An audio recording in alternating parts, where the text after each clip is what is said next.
All right, welcome back, everyone. So we're diving into something today that's got the boxing world kind of going crazy. Oh, yeah. Yeah. Yeah. Mike Tyson, back in the ring. After that loss to Jake Paul. Hmm. Sounds wild, really. But here's this article, really digs into it and makes you think, huh, maybe this isn't so crazy after all. I mean, the Paul fight, it was a pretty decisive loss for Tyson. Unanimous decision, right? Yeah. All three judges on the same page. Exactly. 80-72, 79-73, 79-73. A lot of folks felt like, well, Tyson just didn't bring it like they expected. Yeah. AT&T Stadium, Yeah. huge venue, but maybe not the same energy as a classic boxing match. Right, right.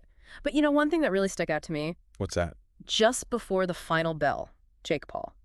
He drops his gloves and bows to Tyson. Oh, yeah, I remember that. Real sign of respect, Yeah. and nod to the history of the sport, the legends who came before. Almost like passing the torch, in a way.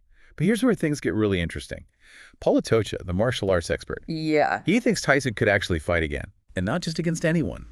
He's suggesting Evander Holyfield.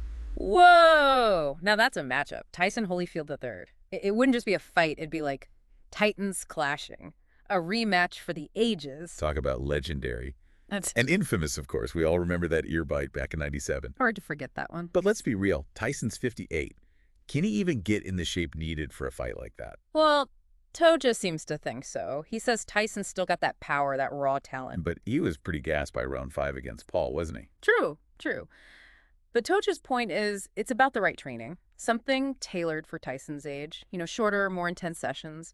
Focus on technique, strategic sparring. But Holyfield, he's known for his stamina. Mhm. And, what was it? The clinch. Oh, yeah. The clinch. Basically, you hold your opponent close, stops them from throwing punches, way to control the pace, conserve energy. Holyfield was a master of it. Tyson's always struggled with guys who can neutralize his power punches, right? Absolutely. So what would make these two legends want to get back in the ring at this point in their lives? Well, the money's got to be a factor. But it can't be just that, right? For Tyson, maybe it's a chance to rewrite the ending, prove he's still got it. And Holyfield?